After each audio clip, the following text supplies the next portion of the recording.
할렐루야. 주일 3부 예배에 나오신 성도님들을 주님의 사랑으로 환영합니다. 우리는 참 복에 대해서 많은 이야기를 하는 것 같습니다.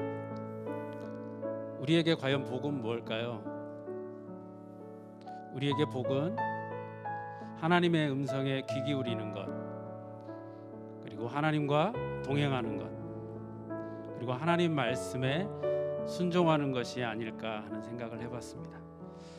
오늘 예배를 통해서 그러한 복을 누리시는 성도님들 되시기를 주님의 이름으로 축복합니다. 같이 찬양하시겠습니다.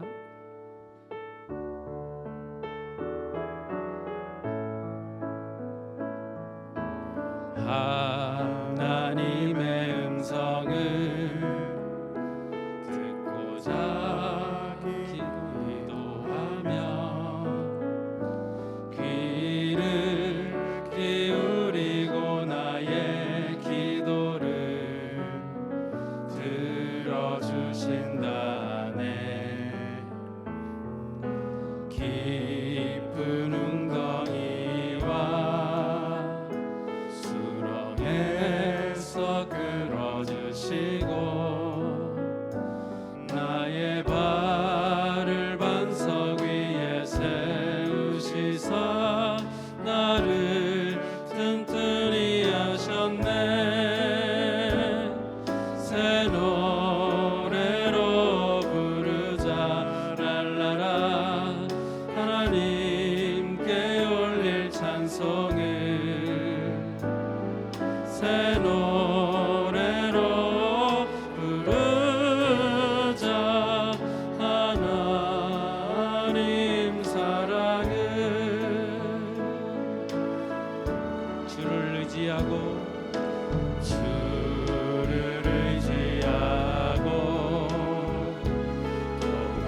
교만하지 않으며 거짓에 치우치지 아니하며 복이 있으리라. 여호와 나의 주는 크신 권능의 주라. 주의 크신 권능으로 우리들을 사랑하여 주시네. 새 노래로 부르자 랄라라. 하나님께 올릴 찬송을 새 노래로 부르자. 하나님 사랑을 우리 한 번 더 고백했으면 좋겠습니다. 하나님의 음성을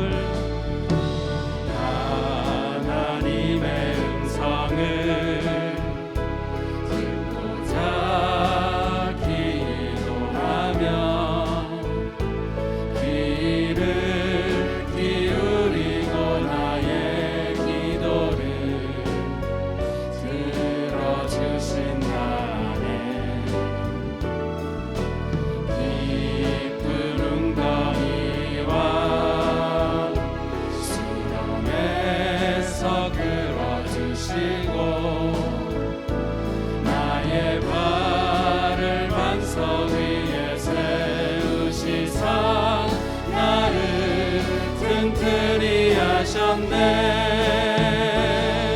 새 노래로 부르자 랄라라.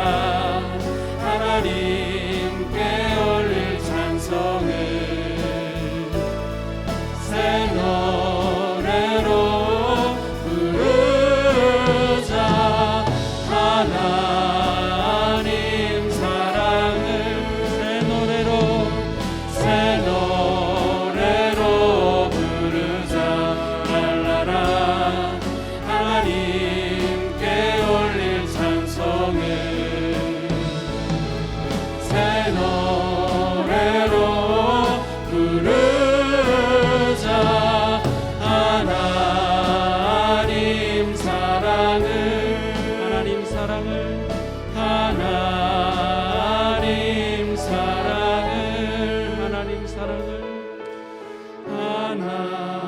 하나님 사랑은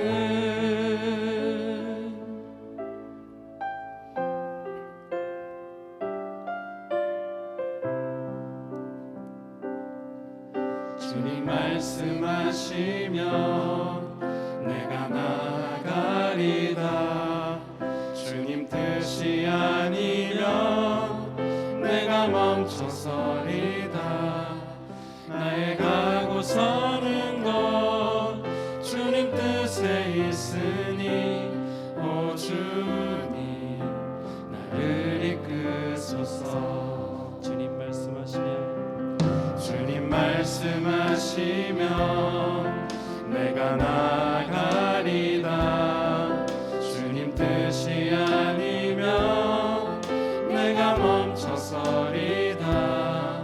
나의 가고 서는 것 주님 뜻에 있으니 오 주님 나를 이끄소서. 뜻하신 그곳에 나 있기 원합니다. 이끄시는 대로 순종하며 살리니 연약한 내 영혼 통하여 일하소서. 주님 나라와 그 뜻을 위하여 오 주님 나를 이끄소서. 주님 말씀하시면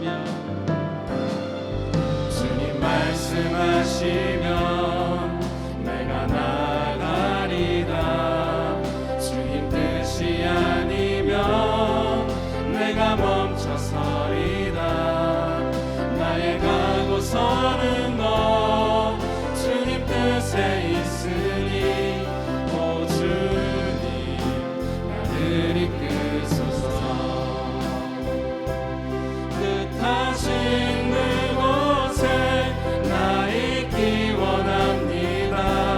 이끄시는 대로 순종하며 살리니 연약한 내 영혼 통하여 일하소서.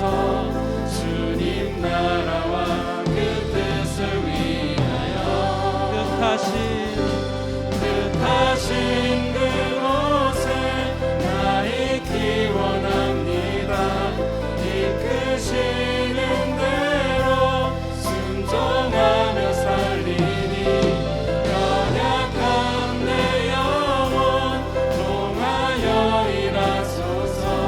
주님 나라와 그 뜻을 위하여 뜻하신 그곳에 나 있기 원합니다. 이끄시는 대로 순종하며 살리니 연약한 내 영혼 통하여 일하소서. 주님 나라와 그 뜻을 위하여 오 주님 나를 이끄소서. 오 주님 나를 이끄소서.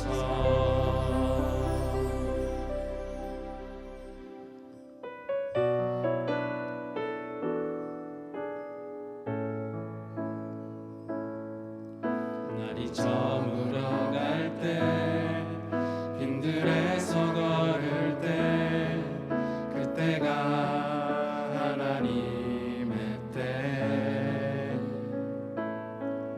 내 힘으로 안 될 때 빈손으로 걸을 때 내가 고백해 여호와 이래. 날이 저물어 갈 때 빈들에서 걸을 때 그때가 하나님의 때. 내 힘으로 안 될 때 빈손으로 걸을 때 내가 고백해 여호와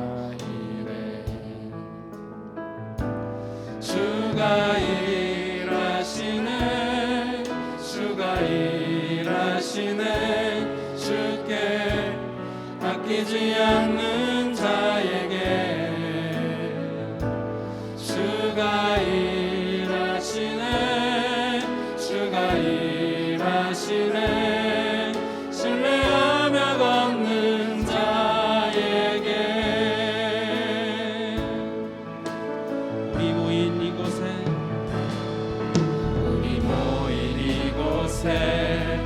주님 함께 계시네. 누리네 아버지 은혜. 작은 떡과 물고기 내 모든 걸 드릴 때 모두 고백해 여호와 이래. 주가 일하시네. 주가 일하시네.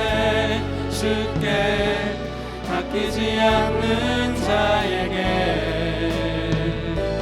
주가 일하시네. 주가 일하시네. 신뢰하며 걷는 자에게 주가 일하시네. 주가 일하시네. 주가 일하시네. 주께 아끼지 않는 자에게 주가 일하시네. 주가 일하시네.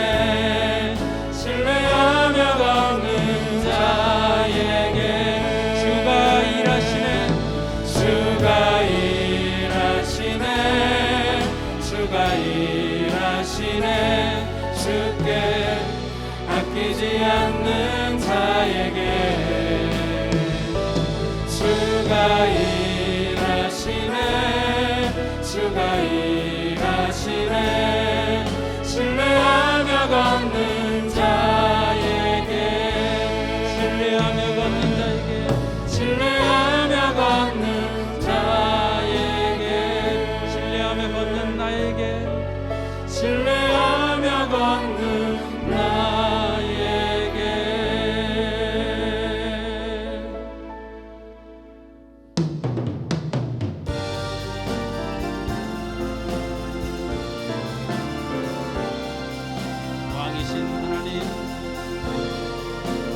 왕이신 하나님 높임을 받으소서. 찬양하리라. 영원히 높임을 받으실 그 이름 찬양하리라.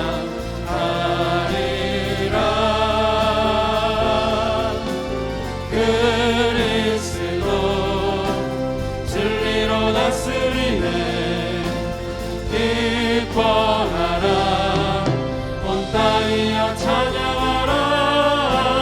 거룩하신 그 이름 높이리라. 거룩하신 그 이름 높이리라. 아멘. 할렐루야. 오늘 거룩한 하나님 앞에 우리의 주일 예배 올려드리겠습니다.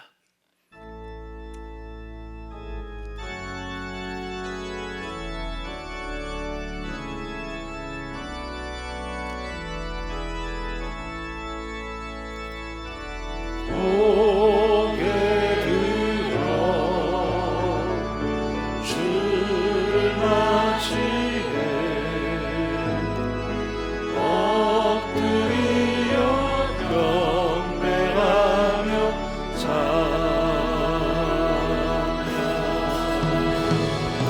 왕의 위엄을 신령과 진정한 찬양으로 영광 돌려 왕의 왕께. 아멘. 하나님은 영이시니 예배하는 자가 성령과 진리로 예배하라고 말씀하셨습니다. 우리의 모든 죄와 허물을 십자가에 보혈의 공로로 용서하시고 거룩한 임재 가운데 살아가는 우리의 신앙 되게 도와주옵소서. 오늘도 우리와 함께 하시는 하나님을 경험하며 그 하나님 앞에 우리의 전 마음으로 나아가는 시간 되게 도와주옵소서. 침묵 가운데 기도 올리겠습니다.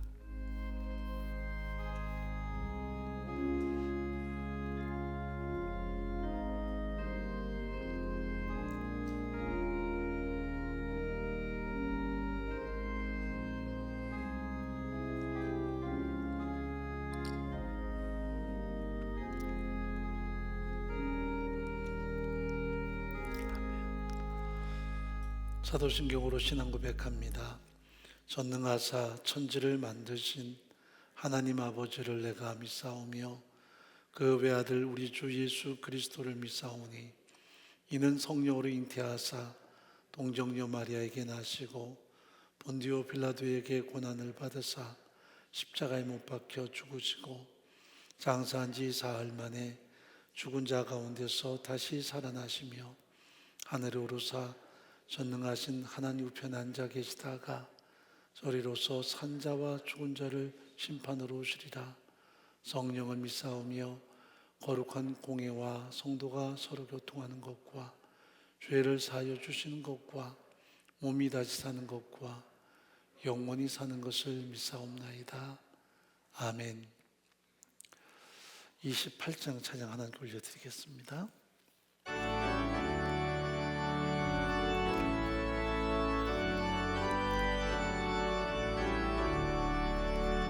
복의 근원 강림하사 찬송하게 하소서. 한량없이 자비하심 승량할 수 없도다. 천사들의 찬송가로 나를 가르치소서.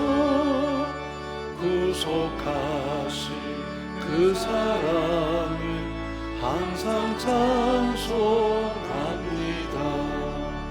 주의 크신 도움마다 이때까지 왔으니 이와 같이 천국에도 이르기를 바라네. 하나님의 품을 떠나 죄에 빠진 우리를 예수 구원하시려고 보혈을 흘려주셨네.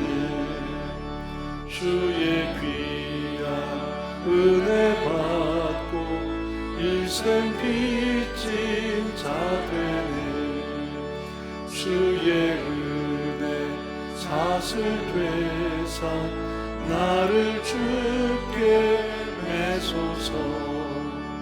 우리 마음은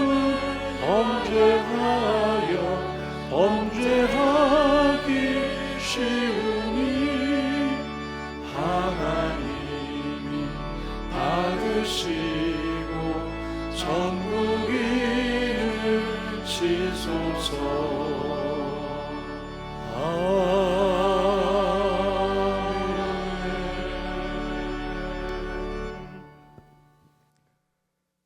창조되시며 우리들의 생명의 주권자 되시는 하나님 아버지, 오늘 드려지는 예배가 성령과 진리로 드려지기를 원합니다. 지난 한 주간도 하나님의 은혜와 인도하심으로 살았으면서도 구별된 삶을 살지 못하고 죄 가운데 살았음을 고백드립니다. 지금 이 시간 주님의 보혈로 용서하여 주시고 정결한 마음을 주옵소서. 거룩하신 하나님, 세계적인 코로나19로 인하여 모든 국민들이 많은 어려움에 처해 있습니다.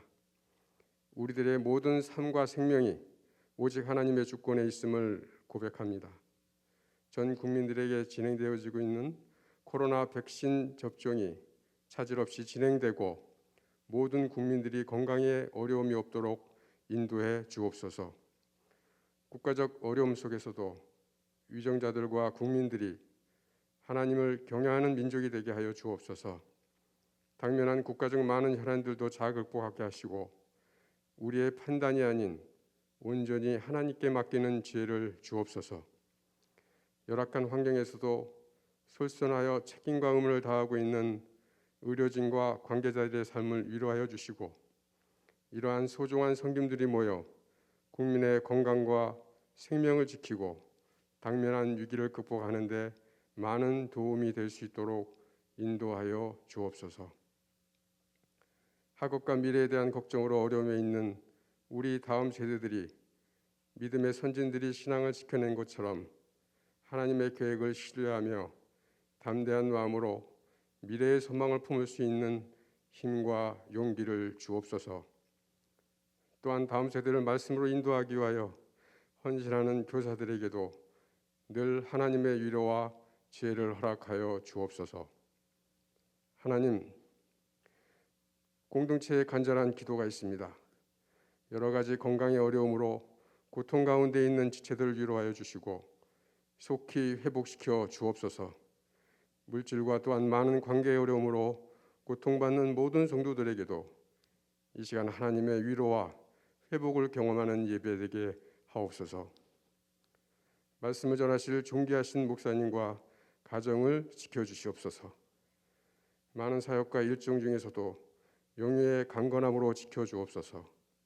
오늘 선포하시는 말씀으로 저희가 하나님의 마음을 알아가게 하시고 끊임없이 인내하시는 하나님의 사랑을 온전히 마음에 담아 지치고 힘든 삶의 현장에서 믿음으로 담대히 살아내는 하나님의 자녀들이 되게 하여 주옵소서. 이 모든 말씀을 예수님의 이름으로 기도드립니다.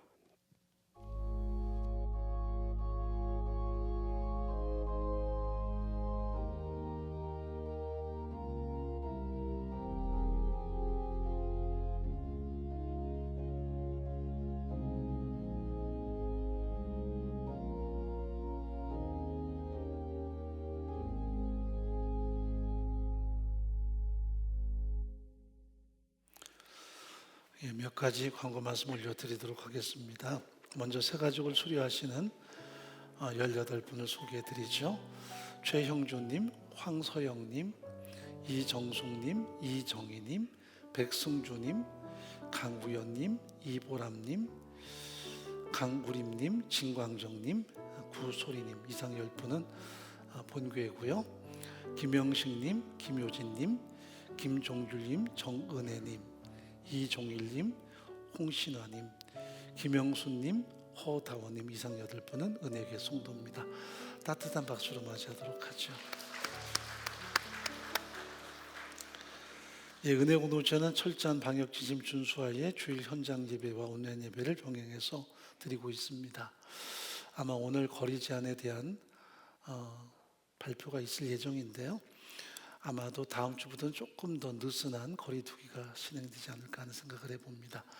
또 다음 주부터는 백신을 접종하신 분들은 접종 증명서를 첨부해 주시면 예배 참여 인원에 많은 도움이 될 것 같습니다. 그래서 다음 주는 좀 더 많은 분들이 현장에서 예배할 수 있는데 우리가 최선을 준비해 보겠습니다. 2부 예배 같은 경우는 너무 많이 오셔서 곳곳에서 예배하는데 참 많은 안타까움이 느껴집니다. 그러나 현장은 제한되어 있고요. 또 다음 주부터 좀 더 나은 예배 현장이 이루어지기를 기도하고 있습니다. 새벽 예배는 지금 현장만 진행되고 있고요. 수요 예배는 온라인만 지금 진행됩니다. 아마도 10월부터는 오전 예배 정도는 현장 예배가 재개될 것 같은 그런 준비를 하고 있습니다. 다만 주일 전년 예배는 좀 아쉽지만 여전히 가정 예배로 대체해 주시기 바라고요. 모든 사랑방은 비대면입니다만은 순장님들은 평일반과 주일반은 본당에서 모임이 있다는 것도 기억해 주시기 바랍니다. 모든 교육부서 지금 현재 현장과 온라인 예배로 병행해서 드리고 있고요. 또 송도주일학교는 이제 11시 1시에서 현장과 온라인 예배가 진행이 됩니다. 송도중고등부는 2시 30분에 현장만 진행되고요. 본교회 학생부는 9시, 11시 현장과 온라인이 같이 진행이 됩니다. 우리 사랑부 참 많이 보고 싶은데 오전 11시 현장과 온라인이 실시간으로 중계가 됩니다. 오늘 오후 예배 오후 2시입니다. 이후에 우리 미들청 전도축제 세일러브 페스티벌이 본당에서 있을 예정이고요. 이 어려운 상황에서도 여전히 복음을 향한 청년들의 열망이 잘 드러나고 있습니다. 베델 주일반 전도 폭발 훈련 수료자 총 53분인데 그냥 한 분만 이렇게 부르기에는 좀 아쉬움이 있어서 시간은 좀 가지만 제가 호명에 올리겠습니다. 강혜진님, 고신수님, 고한철님, 김경화님, 김구현님, 김명진님, 김미경님, 김선숙님, 김선희님, 김송희님, 김영수님, 김유진님, 김은혜님, 김지영님, 문영수님, 문영희님, 박경찬님, 박미란님, 박성희님, 박혜정님, 배정임님, 서미연님, 서진주님, 송향화님, 신양미님, 엄영신님, 염태웅님, 유미희님, 유성국님, 유현미님, 윤영성님, 이주원님, 이선희님, 이숙경님, 이영미님, 이은덕님, 이중곤님, 이춘신님, 이현종님, 이환재님, 임순자님, 임찬미님, 정경희님, 조세희님, 정지원님, 주미애님, 천수진님, 최영수님, 최진아님, 한윤경님, 허아육님, 허화룡님, 홍유택님 이상 53분이고요. 베델 평일반이나 주일반 오픈을 지금 초일기에 들어가고 있습니다. 위해서 기대해 주시기 바라고요. 모든 새가족 모임은 예배 후에 모임이 있습니다. 처음 오신 분들은 본인 확인 이후에 QR코드를 부여받으신 이후 입장이 가능하십니다.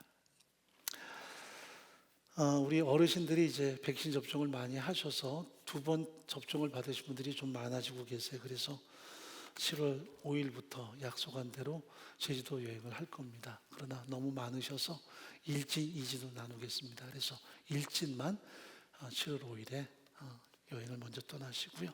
또 계속해서 접종이 되는 대로 2진이 떠날 예정입니다. 위해서 기도해 주시기 바라고요. 이제 하나님께 우리 연보 올려드릴 때 최현성 형제 찬양하겠습니다. 박수로 맞이하도록 하죠.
열방이 벌과 같이 나를 에워쌌으나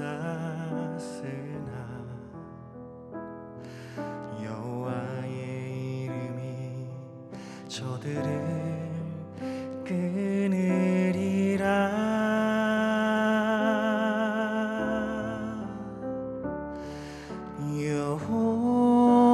여호와는 내 편이시라. 내게 두려움이 전혀 없으리. 사람이 내게 어찌할꼬 주는 나를 돕는 자 중에 함께 계시네. 내가 주께 피함이 사람을 신뢰함보다 방백을 의지함보다 더 나으니 나의 능력 되신 주 나의 찬송 나의 구원 되시네.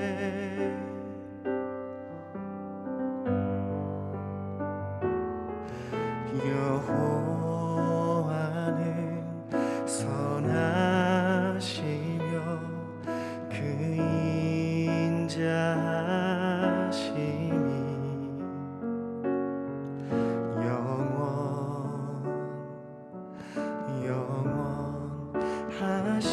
영원하심이라.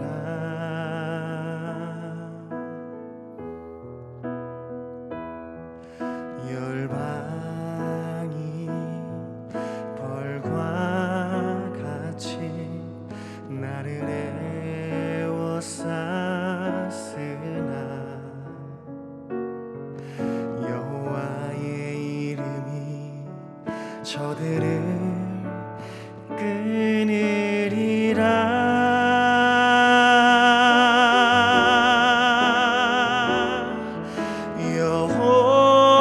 여호와는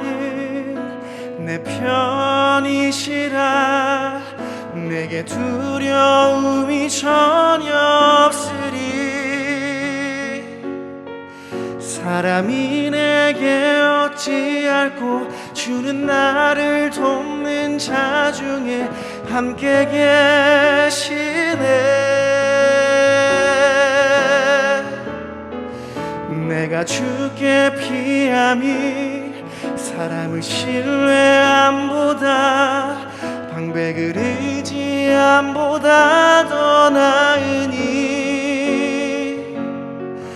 나의 능력 되신 주 나의 찬송 나의 구원 되시네.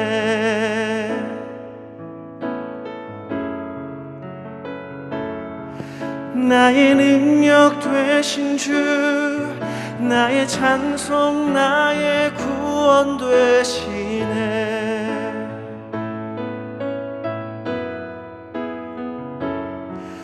나의 능력 되신 주 나의 찬송 나의 구원 되시네.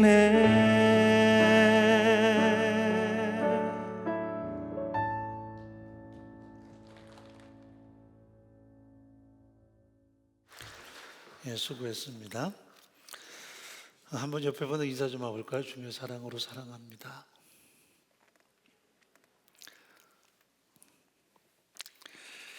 예, 이 시간 본당뿐 아니라 비전홀 그리고 다양한 곳에서 예배하는 여러분에게 하나님의 사랑을 전합니다.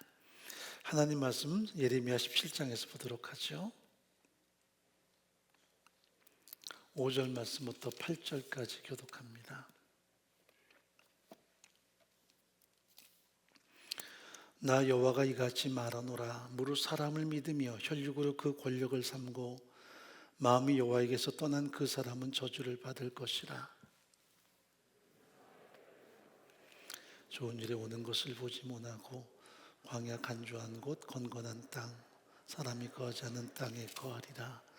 그러나 무릇 여호와를 의지하며 여호와를 의뢰하는 그 사람은 복을 받을 것이라. 그는 물가에 심기운 나무가 그 뿌리를 강변에 뻗치고 더위가 올지라도 두려워 아니하며 그 잎이 청청하며 가무는 해도 걱정이 없고 결실이 그치지 아니함 같으리라. 아멘. 기도하겠습니다. 살아계신 하나님, 언제나 하나님의 은혜 가운데 살아가는 저희들입니다. 매 순간마다 더 하나님 앞에 겸비하여 무릎 꿇고 여전히 들려오는 세미한 음성을 향한 간절한 바람을 갖습니다. 이 시간도 우리의 마음을 여셔서 또한 귀를 기울여 듣게 하시고 말씀 앞에 전마음으로 응답하는 복된 시간 될 수 있도록 역사하시기를 간절히 소원합니다. 다양한 인생의 가슴앓이들이 있습니다. 눈물겨운 인생의 골짜기도 지나가고 또한 질병의 고통을 겪기도 합니다. 주께서 그곳에 진히 함께 하셔서 주의 강한 발로 붙들어 주셔서 늘 굳세게 하시며 승리의 삶을 살아갈 수 있도록 역사하시기를 간절히 소원합니다. 말씀하여 주셔서 강건케 하시고 회복시켜 주시고 늘 굳세게 승리하는 삶을 살도록 은총을 더하여 주옵소서. 하나님, 예배하며 하나님 앞에 우리의 전 마음을 드립니다. 드린 손길마다 은혜와 복을 베풀어 주실 뿐 아니라 늘 하나님이 함께하는 삶, 하나님 임재 속에 사는 저희들의 삶의 현장 되도록 역사해 주옵소서. 헌신드리는 많은 동역자들을 기억하셔서 그들의 헌신의 현장마다 하나님이 늘 함께 하시며 은혜로 가득히 채워 주옵소서. 무엇보다도 다음 세대 위에 헌신하는 모든 교사들의 수고를 기억하시고 그들의 가르침들이 생명력으로 풍성히 드러날 수 있도록 역사해 주옵소서.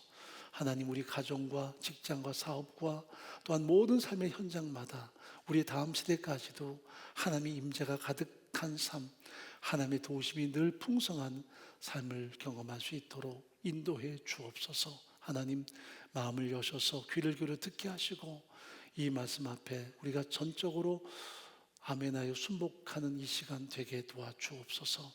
해외에 있든지 군대에 있든지 병상에 있든지 동일한 은혜를 베풀어 주시고 은혜계 성도에도 또한 함께 예배하는 모든 현장들마다 동일한 성령의 역사를 통해서 들음을 경험하는 시간 되게 도와주옵소서.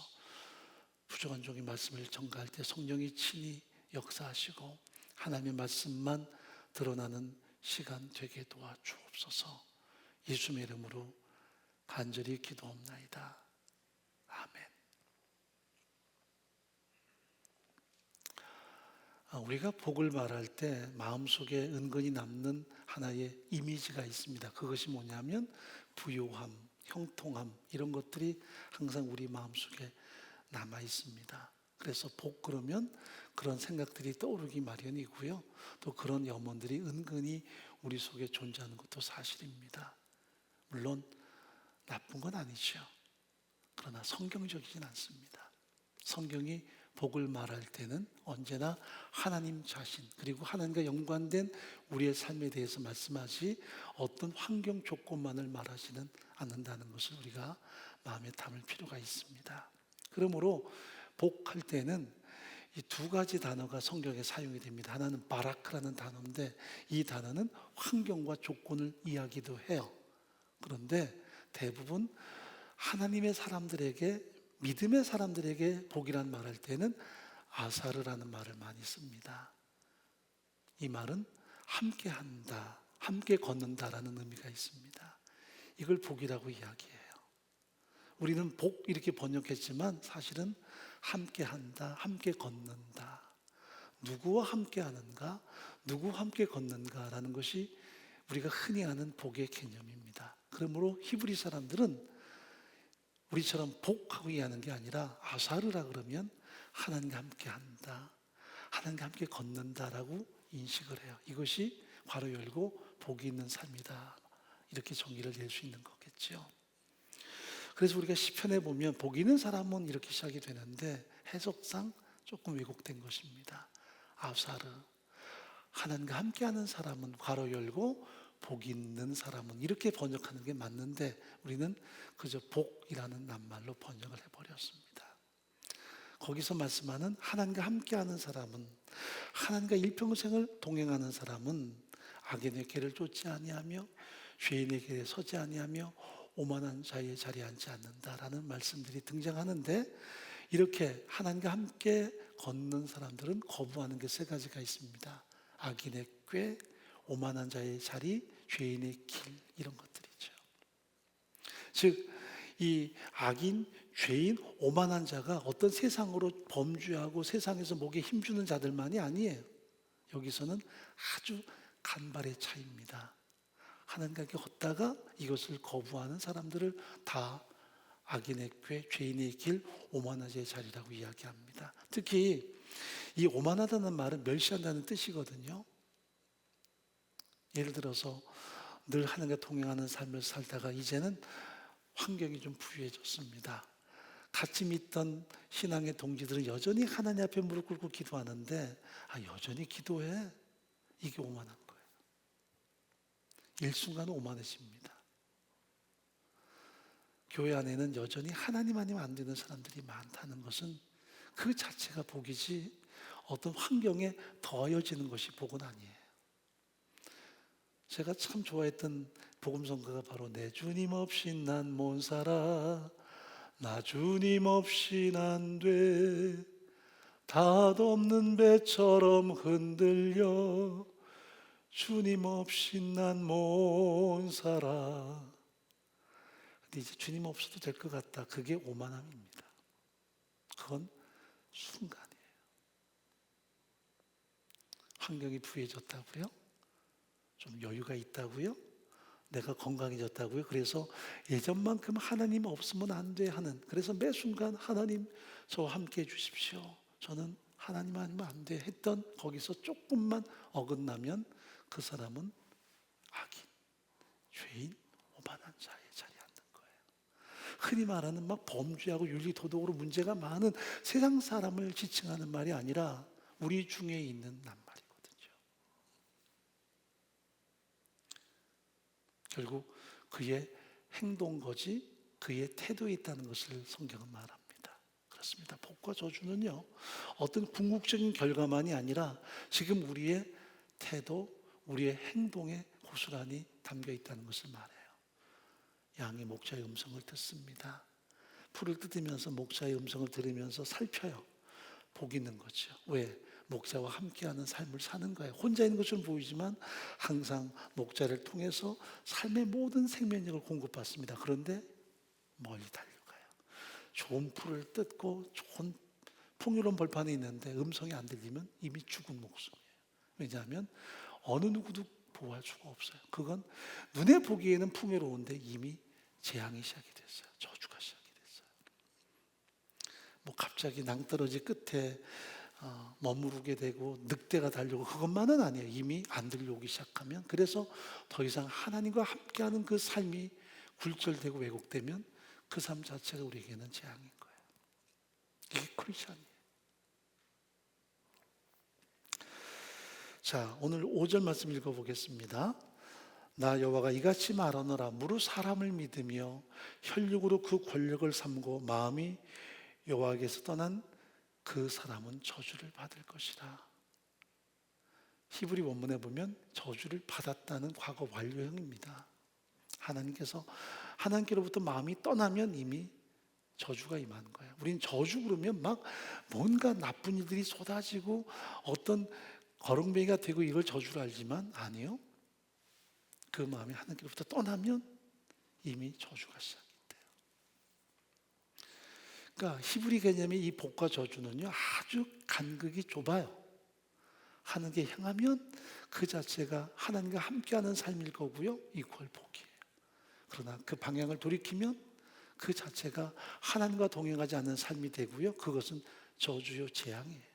이것이 성경이 가르치는 복과 저주의 개념임을 우리가 좀 익히 알 필요가 있습니다. 그래서 시편 1편에 보면 하나님이 인정하시는가 인정하지 않는가, 이것이 의인과 악인이고요, 그것이 하나님의 복과 재앙이라는 것을 분명히 말씀하세요. 자, 시편 1편에 보면 거부하는 것은 악인의 꾀, 죄인의 길, 오만한 자의 자리지만 추구하는 것은 항상 하나님의 율법입니다. 하나님을 사랑하기에 그 말씀에 귀를 기울여요. 한번 읽어보죠. 시편 1편 2절입니다. 오직 여호와 율법을 즐거워하여 그 율법을 주야로 묵상하는 자로다. 왜 묵상합니까? 사랑하니까요. 항상 염두에 두고 사니까요. 항상 동행하니까요. 그것이 복 그 자체예요. 오늘 본문이 우리에게 주는 교훈입니다. 7절 말씀 보죠. 무릇 여호와를 의지하여 여호와를 의뢰하는 그 사람은 복을 받을 것이라. 여호와를 의지하며 여호와를 의뢰하는 그 사람은 복을 받을 것이다. 이중적입니다. 의지하는데 또 하나님을 의지하고 신뢰해요. 그 사람은 복을 받을 것이다.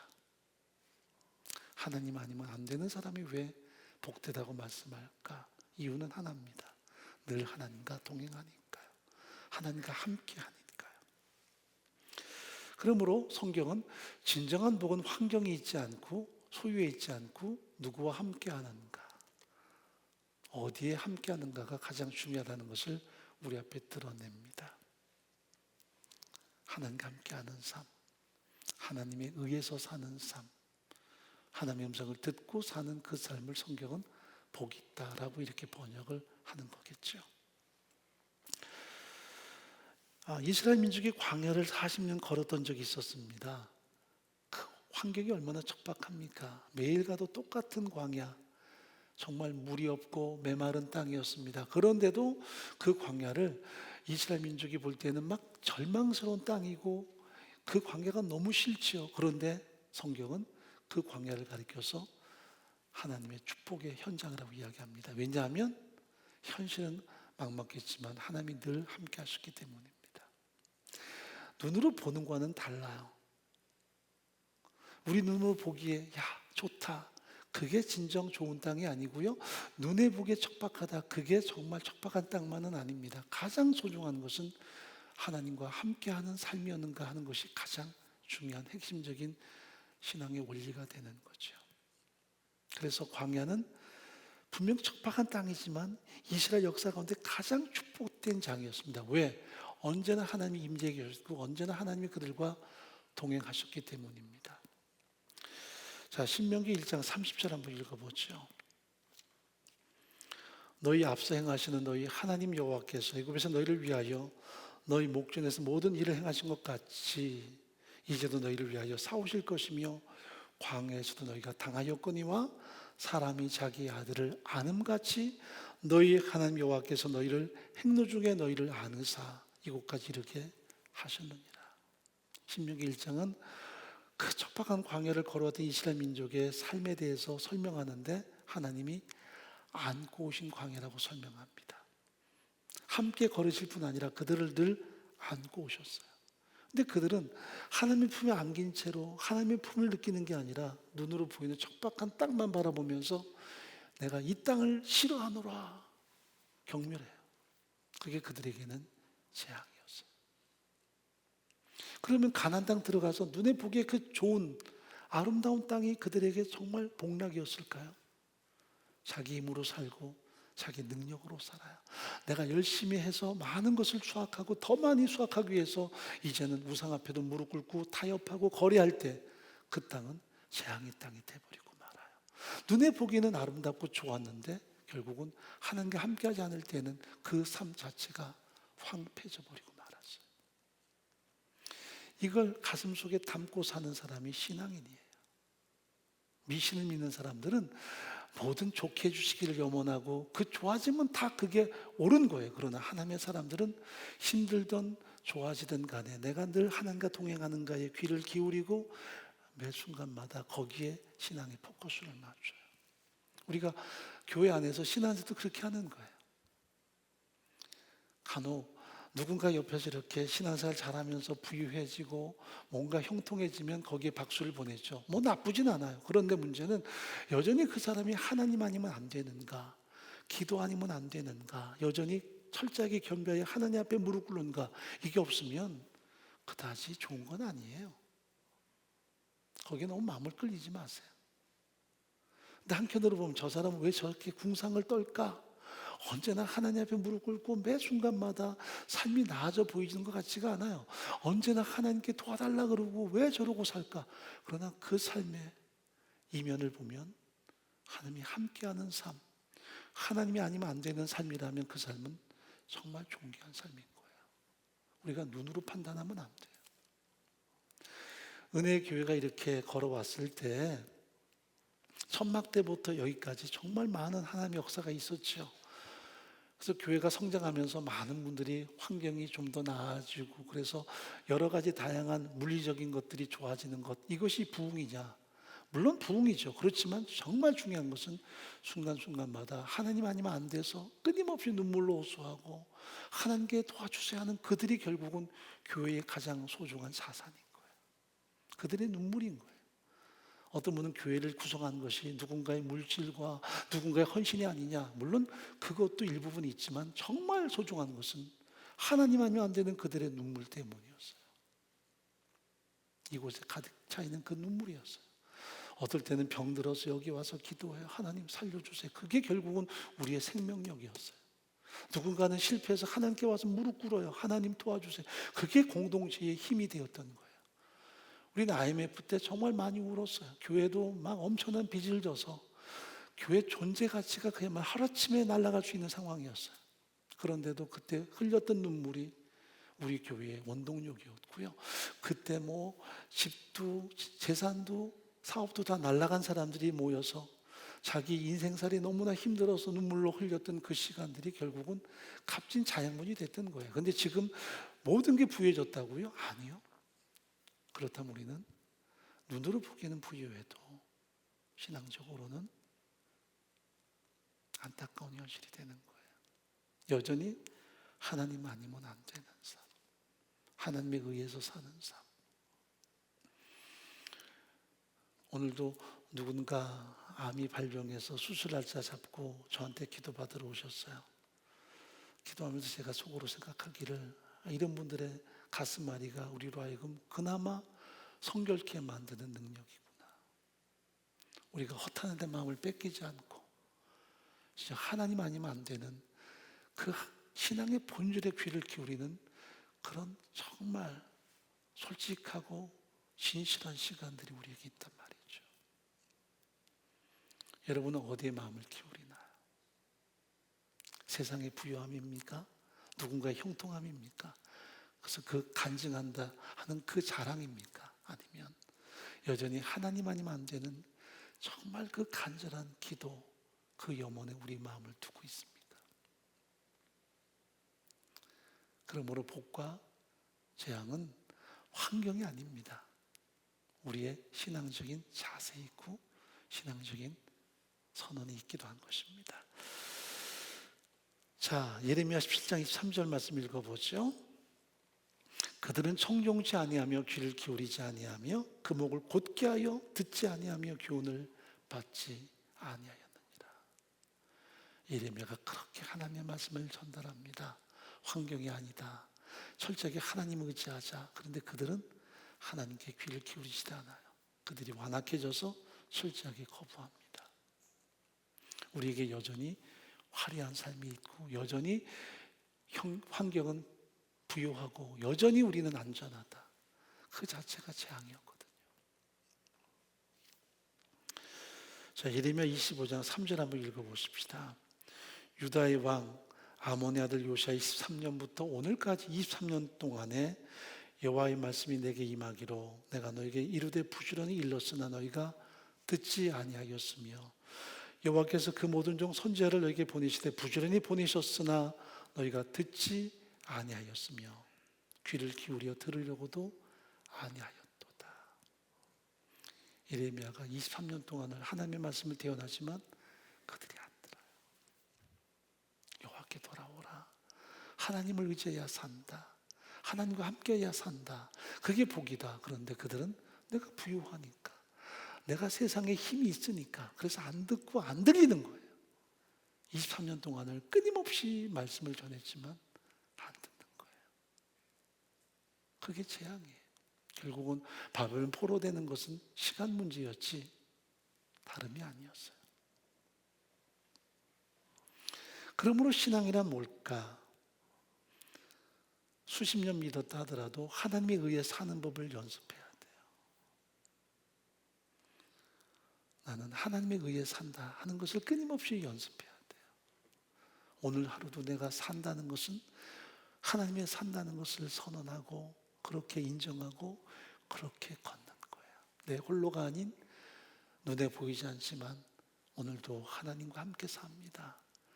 그래서 제가 하나님께 귀를 기울이고 하나님의 음성을 듣고 그 말씀 따라 살겠다는 선언이 바로 신앙적인 자세란 말이죠.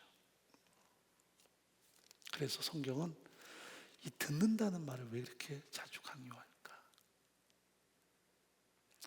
듣는다는 것은 하나님을 의지함이, 또 하나님과 함께함이, 하나님과 함께 걷는 내 삶이 드러나는 가장 중요한 현장이기 때문입니다. 자, 우리가 성경에서 하나님의 아들이란 말을 많이 들어요. 따님들은 가끔 좀 기분이 나쁠 수 있겠지만 이 아들의 개념은 두 가지 의미가 있습니다. 하나는 출생의 의미가 있어요. 그래서 히브리 말로 테크논이라는 이 말은 출생했다는 뜻이거든요. 그러니까 단순한 사실적 관계에 의해서 아들입니다. 그냥 아들을 낳은 거예요.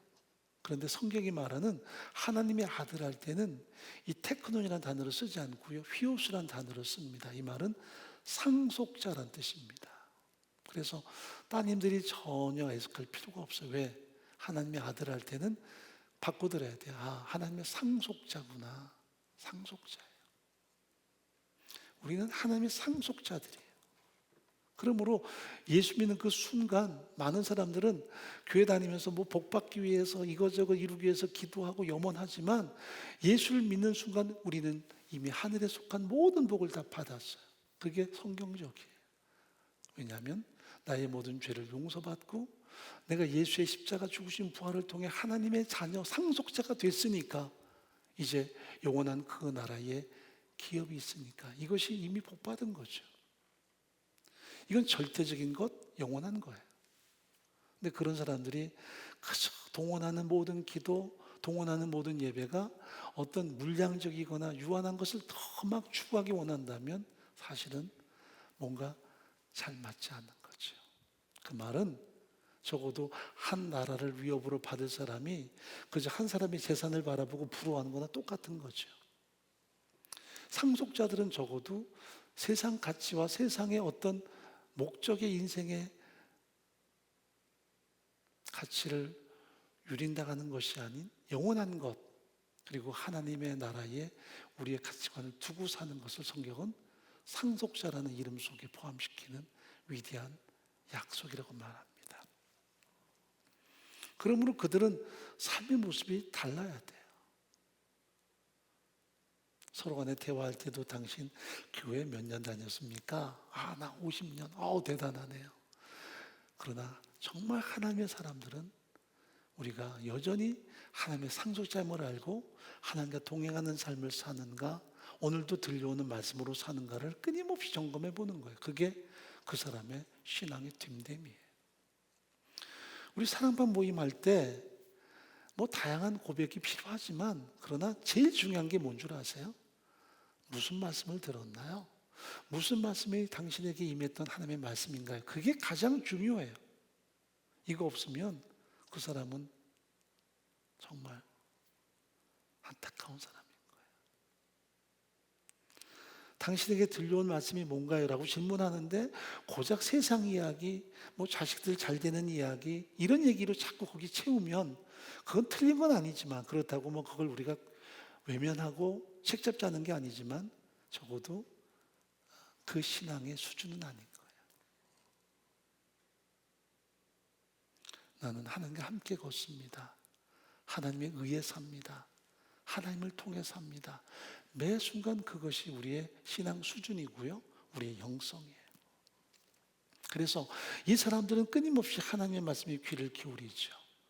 오늘도 하나님과 함께하는 삶이기에, 하나님 없이는 안 되는 삶이기에. 결국 유대 민족이 현실에 붙박혀서 현실의 화려함과 풍요로움에 도취돼서 하나님을 철저하게 거역한 채 세상과 연합하고 세상의 모든 우상까지도 서슴지 않고 섬길 때 그 결과는 파멸이었어요. 그래서 끊임없이 돌아오라 하지만 그들은 돌아오지 않았고요. 이대로가 더 좋으니까요. 그 결과 그들은 바벨론에 의해서 포로로 끌려가 버리고 말아요. 결국적으로 끌려가니까 모든 거 다 잃어버리는 거죠. 하나님을 떠나면 결국 그들에게 나타나는 결과는 모든 걸 다 상실해버려요. 그런데 놀라운 전환점이 나타납니다. 60년 지난 이후에 바벨론 포로기를 통해서 그들이 모든 걸 다 상실하고 포로장을 하면서 느끼는 하나의 새로운 회복의 전조가 있었죠. 자, 시편 40편 한번 읽어보십시다. 7절입니다. 그때 내가 말하기를 내가 왔나이다. 나를 가리켜 기록한 것이 두루마리 책에 있나이다. 이 말은 그들이 하나님께 돌아오기를 다짐하는, 우리의 모든 삶에 대해서 경고하는 내용이 하나님 말씀에 있다는 거죠.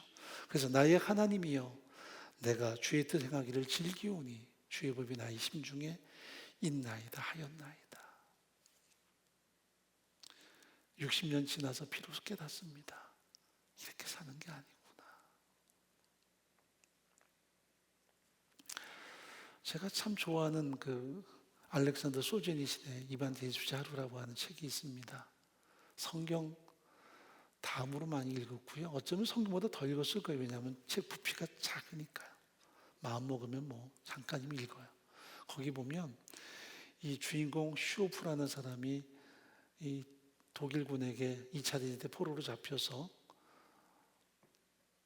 탈출합니다. 원래 자기는 소련군이었으니까요. 그리고 자기 군대로 돌아오는데 세상에 억울한 누명을 뒤집었습니다. 간섭죄로 몰려가지고 결국 10년 강제 노동형을 받아요. 그래서 10년 동안 저 시베리아 수용소에서 노동을 하며 지내는 하루의 일정을 거기다가 기록해 놨어요. 새벽 6시에 이제 기상 신호가 들립니다. 레일 토막을 땡땡땡 치면서 아침이 시작이 돼요. 그런데 이제 거기서 점심 때 귀리죽을 먹는데 다 식어버린 그 귀리죽 한 그릇에 모든 정신을 팔아요. 그때 이렇게 말하죠. 적어도 귀리죽을 이렇게 먹는 거다. 지금 식당이 다 불에 타버리더라도 이렇게 천천히 입에 넣고 음미하고 먹는 거라고. 그런데 왕년에는 이 귀리죽을 안 먹었어요. 귀리는 말에게 먹였대요. 그런데 지금은 귀리죽 한 그릇에 환장해서 덤벼든다는 고백을 합니다. 사연 가지고 읽어보면 참 짙은 느낌이 들어요. 그렇게 수용소에서 생각해 보니 예전에 귀리는 마리네가 먹었는데 자기가 거기에 환장하고 먹으면서 느끼는 게 뭐냐면 그래도 천천히 음미하며 먹는 것. 만약에 그 수용소 없었다면 귀리죽 하나가 마음에 오겠습니까? 눈에 들어오겠어요? 그까짓 거죠. 때로 인생이 연약해졌을 때, 눈물겨운 광야를 지날 때, 예전에는 이까짓 것하고 없이 여겼던 것들, 홀대했던 것들, 그런 상황이 내게 닥쳐왔을 때, 지금 내게 있는 이 텅 빈 현실, 내게 있는 고통스러운 삶, 그것도 힘들지만 중요한 것은 내가 그럴 때 과거에 잘 나갈 때 하나님 없어도 됐었구나. 그게 더 가슴 아픈 거예요. 그때 내가 함부로 살았구나. 마치 나의 능력으로 사는 것이 그냥 살았구나. 그걸 깨닫게 될 때에 사실은 오늘 힘든 현실보다 더 가슴으로 깊이 와닿는 것이 뭐냐면 과거에 내가 오만했구나. 함부로 살았구나 하는 성찰이에요. 이것은 어떻게 보면 인생의 새로운 하나의 전환점이 형성이 되죠. 유대 백성들이 바벨론 포로 70년이 거의 돼갈 무렵에 깨닫습니다. 우리가 이렇게 사는 것은 하나님과 함께하지 않았기 때문이다.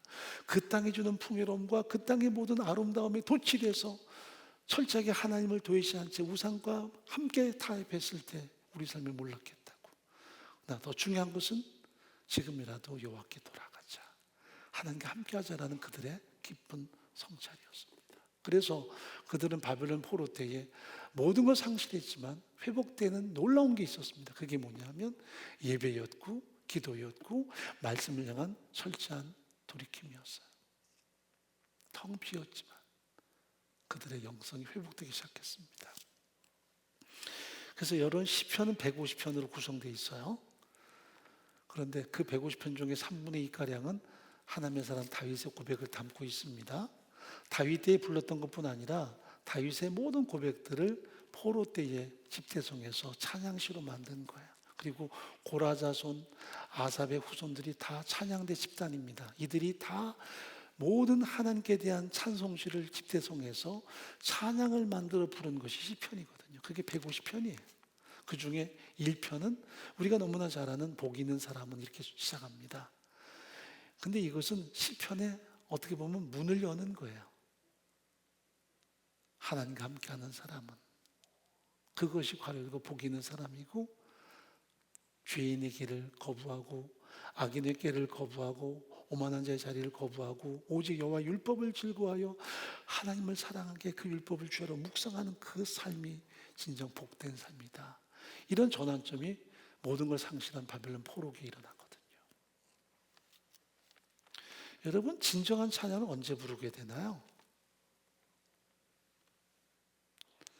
평상시에 찬양의 깊이를 잘 몰라요. 내가 그 삶이 돼볼 때 느껴요. 안 그러면 그냥 찬양은 하나의 곡조가 돼요. 그 찬양의 가사 하나가 내 가슴의 깊이와 하나하나 녹을 때 분명히 삶이 있을 거예요. 그때는 그 찬양은 그냥 찬양이 아니라 하나님께 대한 우리의 신앙 고백이 돼요. 그래서 오늘 시편 1편을 왜 본문에 연계시키냐면 예레미야가 그렇게 하나님의 말씀을 경고하고 하나님께 돌아오라 요청하지만 그들이 안 듣거든요. 그리고 이후에 그들은 완전히 무너져서 바벨론 포로로 끌려가는데 적어도 예레미야가 이 경고를 전했던 거의 70년 이후에 그들이 비로소 깨닫고 돌아올 때 시편의 첫 번째 문장을 삼은 것이 바로 오늘 본문의 말씀이에요.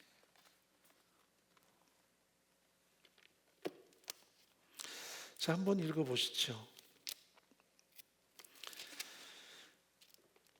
7절 말씀부터 8절까지.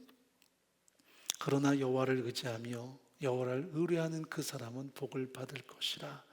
그는 물가에 심기운 나무가 그 뿌리를 강변에 뻗치고 더위가 올지라도 두려워 아니하며 그 입이 청청하며 가무는 해도 걱정이 없고 결실이 그치지 아니함 같으리라. 시편 1편은 바로 이 본문에서 그들이 깊이 성찰하고 고백한 내용이에요. 아, 그때는 우리가 말씀을 듣지 않았구나, 거역했구나, 그래서 바벨론 포로로 끌려왔구나.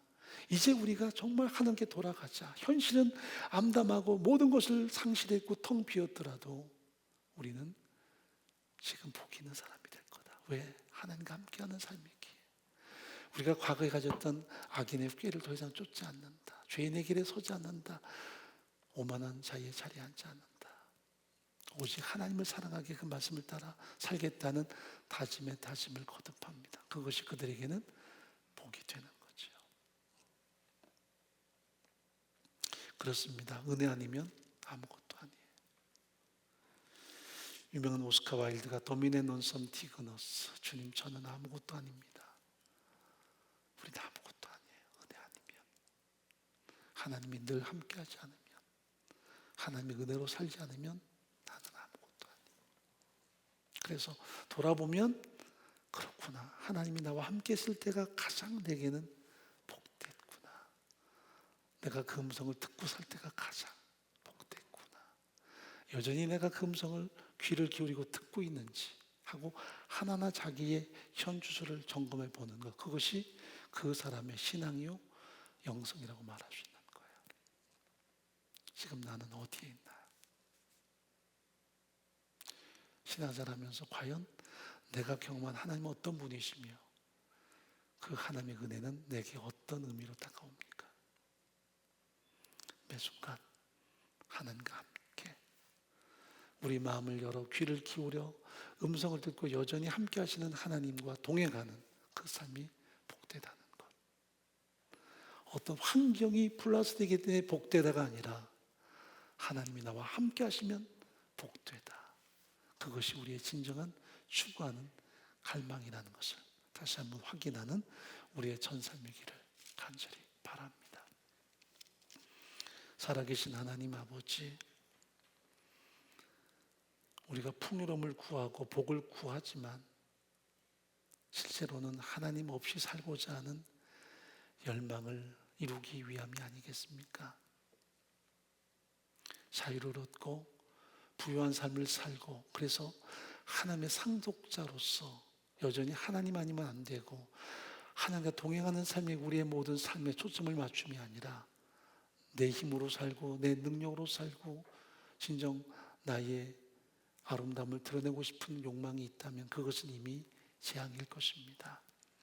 여전히 하나님과 함께 들려오는 세미한 음성을 통해서 매 순간마다 그 하나님과 동행하는 삶이 진정 복되다는 것을 알고 그렇게 하나님을 경외하며 믿음으로 오늘을 살아갈 수 있는 저희의 전신앙 되게 도와주옵소서.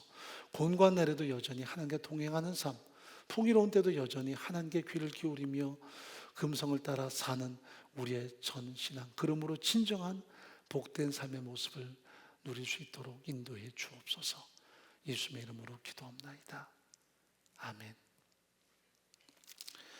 우리 다 같이 찬양합니다. 중3층은 그냥 앉아 계시고요. 주께 힘을 얻고, 주께 힘을 얻고 그 마음에 시온의 대로가 있는 그대는 하나님의 축복의 사람이죠. 주님 그대를 너무 기뻐하시죠. 주의 집에 거하기를 사모하고 주를 항상 찬송하는 그대는 하나님의 축복의 사람이죠. 주는 그대를 너무 사랑하시죠. 그대 범치는 향기로운 찬송, 그대 섬기는 아리로운 기도, 그대가 받는 땅 어디에서라도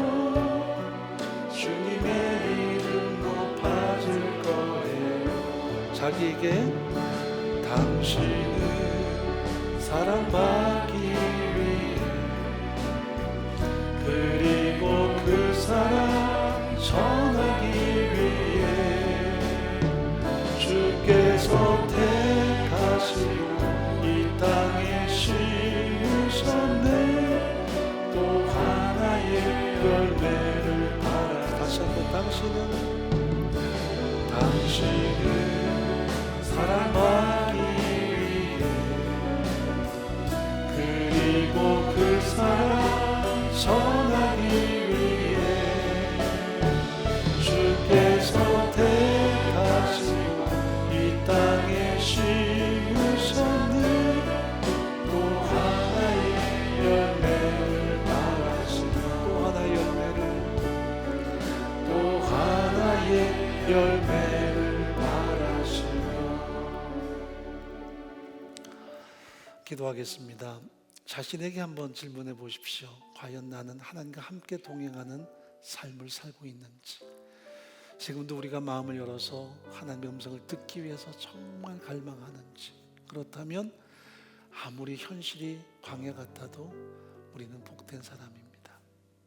그러나 풍요로운 땅, 아름다운 곳에 거해도 들려오는 음성이 없다면, 그래서 내 힘으로 살고 내 능력으로 사는 걸로 우리가 착각한다면 그 자체가 재앙입니다. 우리는 하나님의 상속자입니다. 유하는 것에 국한된 삶이 아닌 영원한 것을 추구하는 사람들입니다. 온 우주의 주권자신 하나님의 상속자라면 적어도 그 정도의 삶의 가치기 주는 분명히 존재해야 될 것입니다.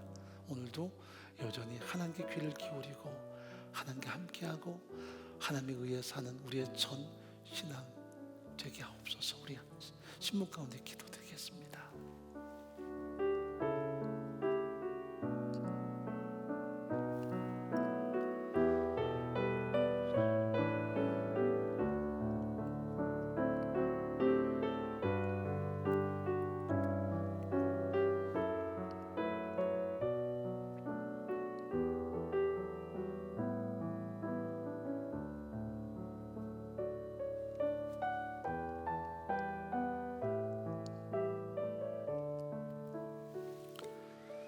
지금은 우리 주 예수 그리스도의 은혜와 하나님의 사랑과 성령의 함께 하심이 늘 하나님과 동행하는 삶을 추구하며 여전히 들려오는 음성을 향해 갈망하며 그 말씀 앞에 살아가려고 몸부림치는 진정한 복된 사람들 위에 우리의 존귀한 다음 세대 위에 함께 하시기를 간절히 축원하옵나이다.